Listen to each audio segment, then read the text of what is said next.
শুভ সকাল। আশা করি সবাই ভালো আছেন। আজকে আমি এসেছি বরিশাল জেলার বাকেরগঞ্জ উপজেলায়। আজকের দিনটা এখানে কাটাবো। তো কোথায় যাব, কি করব, সব কিছুই আপনাদের সাথে যতটুকু পারি শেয়ার করব। আশা করি আপনাদের ভালো লাগবে।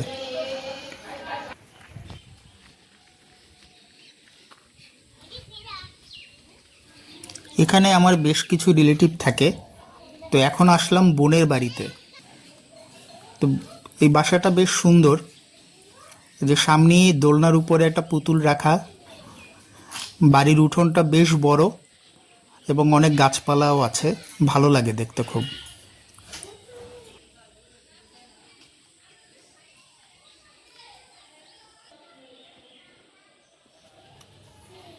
অসম্ভব সুন্দর একটা দোলনা ঝুলানো আছে। বাড়ির ভিতরে অনেক খেলনা বাচ্চাদের। তো চলেন এখন আমরা বাসার ভিতরে যাই।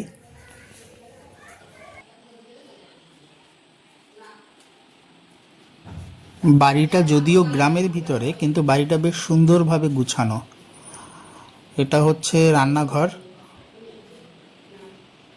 পাশেই হচ্ছে ওয়াশরুম, আর এইদিকে হচ্ছে রুম। ওয়াশরুম আরও আছে একটা রুমের সাথে অ্যাটাচড করা। আর রুমগুলোতে সূর্যের আলো খুব ভালোভাবে ঢোকে, যার কারণে বেশ ঝলমলে রুমগুলো। এসে ফ্রেশ হলাম, এখন খাওয়া দাওয়া করব। তো এই জন্য ইলিশ মাছ ভাজা হচ্ছে। ইলিশ মাছ ভাজা আর ঘি দিয়ে ভাত খাবো। এই ইলিশ মাছগুলো খুব একটা বড় না, কিন্তু এর স্বাদগুলো খুব বেশি। মাছগুলো তো যথেষ্ট স্বাদ, এবং মাছে অনেক তেল। মাছ ভাজার পরে অনেক তেল বের হয়। তো আমার জন্য আবার একটা পোয়া মাছের মাথাও নেওয়া হয়েছিল, এটাও ভাজি করে দেওয়া হলো। ইলিশ মাছের সাথে এটাও খাবো। তো বসে পড়লাম খাওয়ার জন্য। প্রথমে ভাবছিলাম যে ঘি দিয়ে খাবো, কিন্তু দেখলাম মাছ ভাজার পরে এত তেল বের হয়েছে। তো এখন চিন্তা করলাম ইলিশ মাছের তেল দিয়ে তারপরে ভাত খাবো।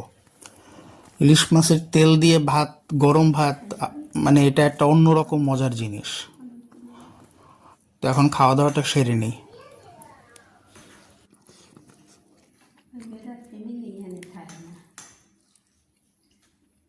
ফ্যামিলি থাকে কই?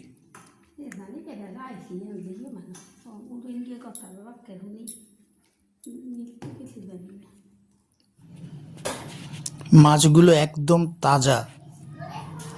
এই যে দেখেন, মানে দেখতেই খুব ভালো লাগে। আর এর স্বাদ, এটা আসলে না খেলে তো বলে বোঝানো যাবে না।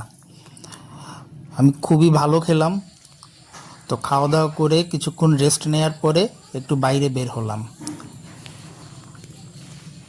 চারপাশে সবুজ আর সবুজ।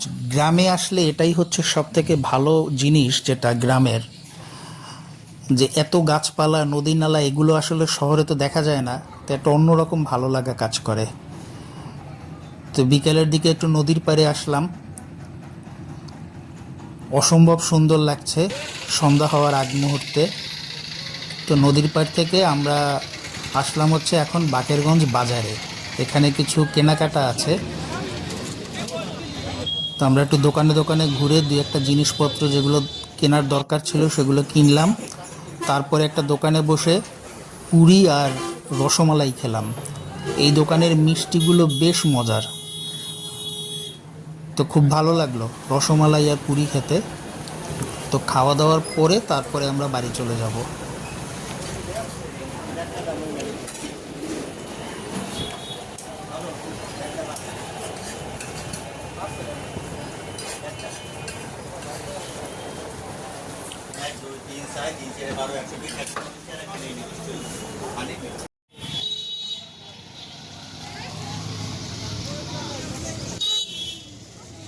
বাড়ির কাছাকাছি চলে আসছি।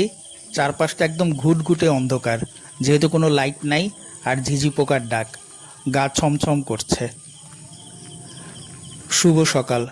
রাতে এসে খাওয়া দাওয়া করে আমরা ঘুমিয়ে পড়ি, আর ভিডিও করা হয় নাই। তো এখন সকালবেলা বের হলাম। পাশেই হচ্ছে আমার পিসি বাড়ি। তো এখন আমি একটু পিসি বাড়িতে যাচ্ছি। এই যে চারপাশে দেখেন কি সুন্দর চারপাশটা। গ্রামে আসলে আমার এই জিনিসগুলোই সব থেকে বেশি টানে। এত গাছপালা, এত সবুজ, যার কারণে মনে হয় যে সবসময় রাস্তাতেই থাকি, হাঁটাচলা করি। বাসার থেকে বেশি মজা বাইরেই লাগে। তো চলে আসলাম পিসি বাড়িতে। এই এটা হচ্ছে পিসিদের গরু রাখার জায়গা।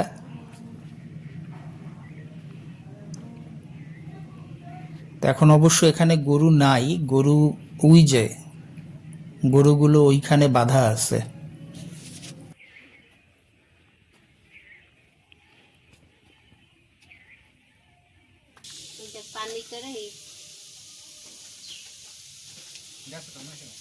হুম,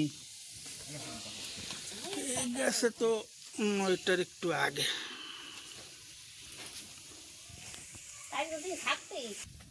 বাড়িতে এসে দেখি পিসা বর থেকে পান নিয়ে আসছে, তো সেই পান গোছাইতেছিল। এই হচ্ছে পান। আপনারা খান নাই এখনো সকালে? পিসাদের যেহেতু পানের বরজ আছে, সেখান থেকে সকালে গিয়ে এই পান নিয়ে আসে, তারপরে এগুলো গোছানোর পরে আবার বাজারে বিক্রি করবে। মাছ কাটবে তো এর লেগে মাছ মারতে আইছি। হ্যাঁ, ওই ইলিশ মাছ আর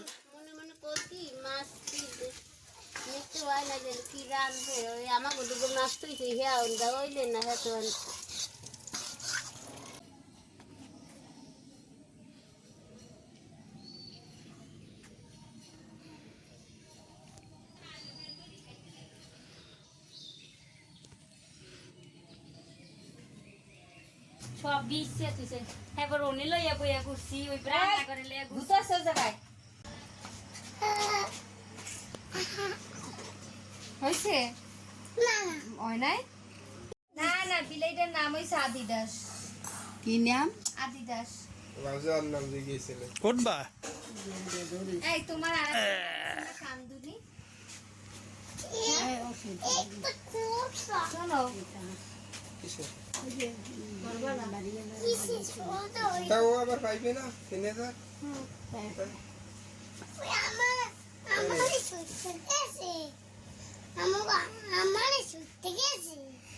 কই? পিসিদের বাড়ি থেকে বের হয়ে এখন বোনের বাড়ি চলে যাচ্ছি। সেখানে গিয়ে খাওয়া দাওয়া করে তারপরে রওনা দিব। ভাবছিলাম আজকের দিনটা থাকবো, আপনাদেরকে একটু ঘুরে ঘুরে দেখাবো, কিন্তু একটু কাজ পড়ে যাওয়ায় সেটা আর এবার হলো না। তো এসে দেখি রান্না চলছে, খলসা মাছ রান্না করা হচ্ছে। এই মাছটা খুবই টেস্টি একটা মাছ। আমাদের এখানে এটাকে খলসা মাছ বলে, অনেকে মিনি মাছ বলে। মানে এটা এখানকার অঞ্চলের এই নদী থেকেই ধরা। এটা দেখতে অনেকটা কই মাছের মতো, তবে আমার কাছে কই মাছের থেকেও এই মাছটা বেশি ভালো লাগে খেতে। আর এখানে পাশের চুলোয় দুধ গরম করা হচ্ছে। তো মাছ রান্না হলে তারপরে গরম ভাত আর মাছ এটা দিয়ে খাওয়া দাওয়া করে রওনা দিব।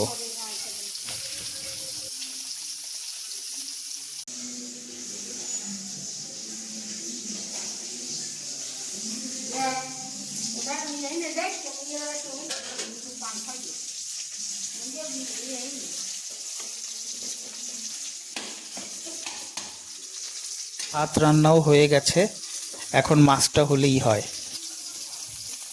তো মাছ ভাজি করে নিল প্রথমে, এবার রান্না করবে। খুব বেশি একটা মশলা দিবে না, সামান্য মরিচের গুঁড়া, হলুদের গুঁড়া, একটু জিরার গুঁড়া আর একটু সামান্য চিনি দেয়া হলো। এবার মশলাটাকে একটু জল দিয়ে ভালোভাবে গুলে নিল। এই মাছটা খুব বেশি একটা মশলা না দিলেই বেশি ভালো লাগে। এখন একটু জিরা ফোড়ন দিল, তো জিরাটা ভেজে নেওয়ার পরে এখন মশলাটা দিয়ে দিল। হালকা মশলায় রান্না করলে এই মাছটা খুব ভালো লাগে। আর মাছটা যেহেতু একদম তাজা মাছ, যার কারণে এর স্বাদটাও খুব ভালো হবে, খুব বেশি মশলার দরকারও হবে না। এবার একটু স্বাদ মতো লবণ দিয়ে দিল। এখন মশলাটা কষানো হয়ে গেছে, এবার ঝোলের জন্য জল দিয়ে দেওয়া হলো।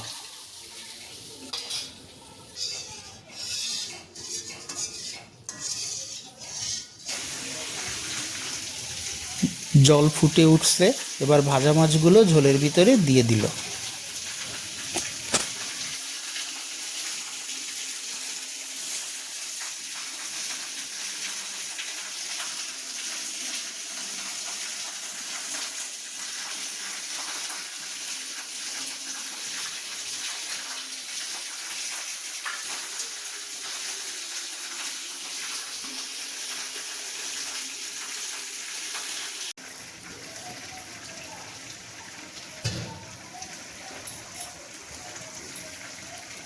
মাছ রান্না হয়ে গেছে, তাই এবার একটু গরম মশলা ছিটিয়ে দিল উপর থেকে।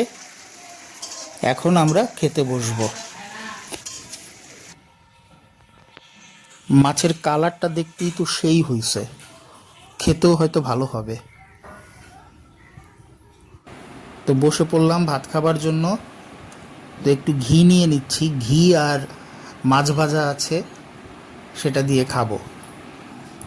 গরম ভাতের সাথে ঘি খুব মজার একটা খাবার, আর সাথে যদি একটু মাছ ভাজা থাকে।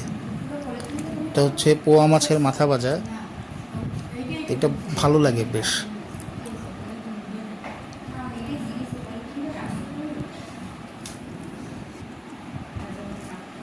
এখন নিয়ে নিলাম খলসা মাছের ঝোল।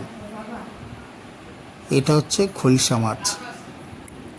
মাছের ঝোলটা প্রচণ্ড স্বাদ হয়েছে। এটার সাথে অবশ্য সয়াবিনের তরকারিও ছিল, কিন্তু আমি সব ভাত মাছের ঝোল দিয়েই মাখিয়ে নিই, এত বেশি ভালো লাগতেছিল মাছের ঝোলটা। আর মাছগুলো তো প্রচণ্ড স্বাদ। তো খাওয়া দাওয়ার পরে আমরা রওনা দিয়ে দিলাম। আমরা অটোতে উঠে গেছি, এখন আমরা বরিশালের উদ্দেশ্যে যাচ্ছি। ভাবছিলাম একটু থাকবো, আপনাদেরকে চারপাশটা ঘুরে দেখাবো, কিন্তু একটু জরুরি কাজ পড়ায় এবার আর সেটা হলো না। তবে এর পরের বার যখন আসবো তখন অবশ্যই একটু সময় নিয়ে চারপাশটা ভিডিও করব, আপনাদেরকেও দেখাবো। তো এই ছিল আমার একদিনের বাকেরগঞ্জের জার্নি। যতটুকু পারলাম আপনাদের সাথে শেয়ার করলাম। যদি আপনাদের ভালো লাগে তাহলে অবশ্যই আমার ভিডিওটিতে লাইক দিবেন আর আমার চ্যানেলটিতে সাবস্ক্রাইব করবেন। ধন্যবাদ।